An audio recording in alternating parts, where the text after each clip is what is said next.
Halo friends, selamat datang kembali di Total Recap, review, dan rekomendasi film serta series dari berbagai genre dengan pilihan tema yang unik. Dan kita akan melanjutkan kisah distopia paling mencekam, yaitu The Handmaid's Tale Part 2 dan akhir dari Season 1.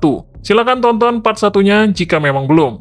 Selanjutnya, Republik Gilead akan menyambut delegasi perdagangan dari Meksiko. Mereka bersiap membersihkan mayat-mayat yang digantung dan mencuci tembok dari bekas darah-darah pemberontak. Sebelum acara inti, Komander Fred mengundang delegasi tersebut ke rumahnya untuk menunjukkan kesan baik bahwa para istri dan handmaids bahagia dengan peraturan Gilead. Mereka juga meminta kepada June agar berbohong tentang kehidupannya demi memperlancar kesepakatan. June memberi salam pada pendamping duta besar yang adalah seorang laki-laki, namun ternyata duta besarnya adalah seorang wanita. Ini membuktikan bahwa hanya Gilead yang mengambil tindakan ekstrim pada para wanita. Kemudian juga yang duta besar tahu bahwa handmaid adalah kesukarelaan dan pengorbanan yang suci demi keberlangsungan hidup. Mereka tidak tahu bahwa itu sangat pedih dan menyakitkan. Jadi duta besar memandang mereka dengan penuh kekaguman, lalu menanyakan apakah June bahagia. Di bawah pengawasan, June hanya bisa mengiyakan pertanyaan tersebut. Kemudian pada acara inti di hadapan duta besar, Gilead menggelar pertunjukan untuk memamerkan keberhasilan mereka dengan sistem yang negara lain tidak berani lakukan untuk menghadapi kepunahan. Mereka memamerkan anak-anak sehat hasil dari rahim para handmaid, dan juga mengundang para handmaid untuk makan malam bersama sebagai bukti bahwa mereka dihargai. Setelah melihat anak-anak dipamerkan, belakangan para handmaid menyadari bahwa satu-satunya yang dimiliki oleh Gilead untuk diperdagangkan adalah para handmaids, menyadari bahwa kesuburan mereka akan dijual layaknya ternak. Selanjutnya, pada sebuah momen, June berhasil berbicara dengan duta besar. June lalu menceritakan yang sebenarnya dan berharap duta besar bisa menolong mereka. June mengatakan tentang pemerkosaan, hukuman keji, dan penjara yang menjadi keseharian mereka. Namun, duta besar itu tidak bisa berbuat apa-apa karena negerinya juga sedang sekarat karena tidak ada kelahiran sama sekali. Lalu dia mengatakan bahwa kelahiran di Gilead adalah anugerah dan dia tidak bisa membantu June. Namun, salah satu anggota delegasi kemudian mendekati June dan memberitahu bahwa Luke, suaminya, masih hidup. Dia mengaku bisa menyampaikan pesan pada suaminya. Dan kabar ini memberi June secercah harapan yang awalnya menduga bahwa Luke telah meninggal. Kisah Luke pun kemudian terungkap. Ia terluka parah saat berusaha melarikan diri, tetapi dia akhirnya selamat dan berhasil kabur bersama para pelarian lain. Kini ia hidup di Little America, zona aman pemerintah Amerika Serikat yang berada di Kanada. Di sana ia menerima pesan yang berhasil diselundupkan oleh June yang berisi, "Aku mencintaimu, selamatkan Hannah," sebuah pesan yang memastikan bahwa itu benar-benar dari June. Kemudian dalam kilas balik pada masa sebelum Gilead, Fred dan Serena adalah pasangan muda yang bergairah. Fred dan Serena adalah arsitek dari rejim Son of Jacob, atau bisa dibilang salah satu yang berpengaruh atas berdirinya Republik Gilead. Serena juga seorang penulis dan pembicara konservatif yang berapi-api menyerukan kembalinya peran tradisional bagi perempuan dan mendorong sistem sosial berbasis nilai agama. Ironisnya, ide-ide yang ia gaungkan justru melahirkan Gilead, sebuah rejim yang pada akhirnya merampas kebebasannya sendiri. Serena awalnya berpikir ia bisa menjadi bagian dari rezim, menjadi salah satu yang membuat rancangan rencana. Sayangnya, saat pemerintahan berhasil direbut, para wanita tidak diberi peran, meski Serena salah satu pelopornya. Kembali ke masa kini, June dan Nick telah membangun hubungan lebih dalam. Mereka sering mencuri-curi kesempatan untuk bermesraan, dan diam-diam melakukan hubungan badan di tempat Nick meski mengetahui resikonya begitu besar. Selain itu, June juga harus berpura-pura menyukai Komander Fred demi keselamatannya. Padahal June sangat merasa jijik dengannya. Bahkan, June harus menyikat mulutnya berkali-kali hingga berdarah setelah Komander Fred menciumnya. Lalu, pada suatu waktu, setelah merasa pendekatannya pada June berhasil, Komander Fred mengajak June ke sebuah tempat bernama Jezebel, sebuah klub malam tersembunyi tempat para pejabat tinggi melanggar aturan yang mereka ciptakan sendiri.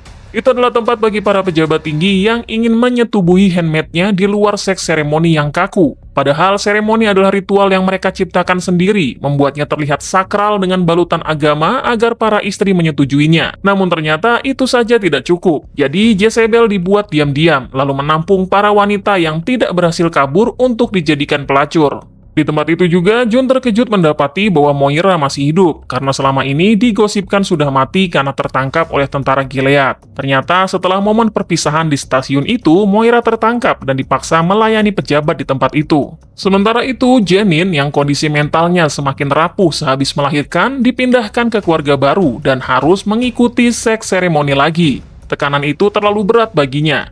Ia akhirnya kehilangan kendali, lalu pergi untuk menculik bayinya sendiri. Dalam keputusasaan, Janine membawa sang bayi ke sebuah jembatan. Di sana, ia hampir melompat bersama anaknya. Ia memilih kematian daripada kembali hidup dalam belenggu Gilead.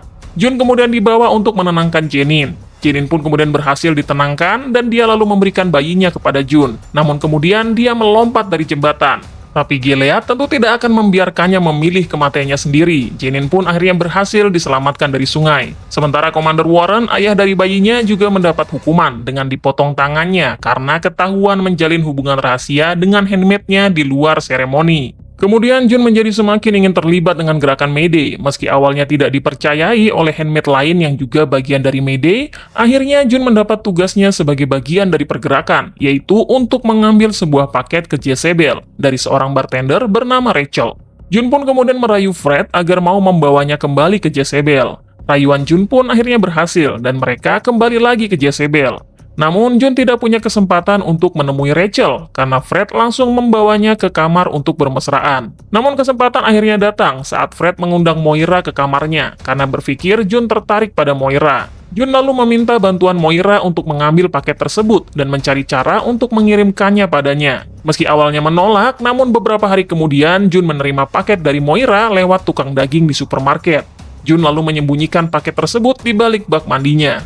Dan untuk Moira, dia menemukan keberaniannya kembali untuk kabur dari Jezebel. Moira lalu membunuh pejabat pelanggannya, kemudian mencuri mobilnya dan kabur dari tempat itu. Saat di rumah, Serena langsung menyerang Jun karena dia tahu bahwa Jun telah pergi bersama dengan Fred. Meski itu adalah kesalahan Fred, namun Serena tetap menyalahkan Jun. Serena kemudian menyuruh Jun melakukan tes kehamilan, yang hasilnya adalah positif, Jun sedang hamil. Serena kemudian merasa lega karena tidak harus melewati dengan handmaid yang baru lagi. Jun kemudian diam-diam memberitahu Nick bahwa dia sedang mengandung anaknya. Setelah itu, Serena lalu membawa Jun ke sebuah tempat. Dari kejauhan, Serena menunjukkan seorang anak kecil yang adalah Hannah, anak perempuan dari Jun.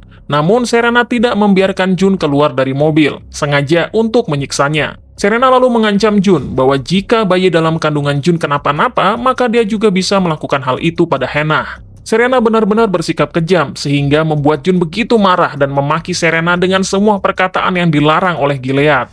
Pada malam harinya, di kamar, Jun membuka paket yang ia terima, yang berisi berbagai pesan dari berbagai handmaid, berisi segala pengakuan dan memori tentang masa lalu mereka yang coba diabaikan oleh Gilead. Pesan-pesan mengerikan itu nantinya akan diselundupkan keluar Gilead untuk membuat dunia tahu.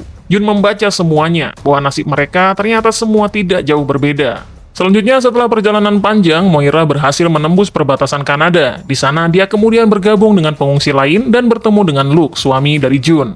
Sementara di Gilead, para handmaid kembali dikumpulkan di tengah udara dingin pada sebuah lapangan. Mereka masing-masing diminta mengambil sebuah batu, kemudian berbaris melingkar. Mereka diminta untuk menghukum teman mereka, yaitu Jaenin, karena bersalah membahayakan bayinya. Jaenin yang awalnya ingin mati dengan bunuh diri, ternyata diselamatkan hanya untuk mati dengan cara Gilead. Para handmaid dipaksa untuk melempari Jaenin dengan batu-batu itu hingga mati. Oglen yang awalnya terlihat selalu patuh saat itu menolak untuk melakukannya dan berujung dihajar oleh penjaga dengan sangat brutal. Saat Onlydia meniup peluit, tak ada handmaid yang mau melempari Jaenin. Jun kemudian melangkah maju menentang Onlydia. Para penjaga bersiap menghajar. Namun Onlydia melarang mereka. Jun kemudian menjatuhkan batunya, lalu diikuti oleh seluruh handmaid lainnya. Mereka kemudian berjalan pergi dengan penuh kebanggaan karena berani melawan bersama. Namun saat kembali ke rumah, para handmaid kembali dijemput dengan mobil hitam dan petugas yang mengintimidasi. Jun tampak ketakutan, tapi Nick mengatakan pada Jun ikuti saja dan percaya bahwa semua akan baik-baik saja. Sebelum pergi, Jun kemudian memberitahu Rita bahwa paketnya disembunyikan di kamar mandi. Jun yakin bahwa Rita juga bagian dari Mayday. Season 1 ini ditutup dengan Jun yang memasuki mobil van hitam di bawah todongan senjata. Namun kali ini Jun lebih percaya diri. Series ini mendapatkan begitu banyak penghargaan dari segi cerita yang kuat dan rapi, serta dari segi sinematografinya yang begitu baik. Juga penghargaan bagi aktor-aktornya. Mereka memainkan karakter dengan sangat baik, dan membawa penonton merasakan kepedihan dan kengerian bersama mereka. Yang menarik, karakter di series ini selalu berkembang. Semua karakternya layak dicintai. Tidak ada yang benar-benar baik di series ini. Begitu pula, tidak ada yang benar-benar jahat. Kecuali The Fucking Gilead Regime. Jadi friend, terima kasih sudah menonton. Sampai jumpa di season 2, dan bye-bye.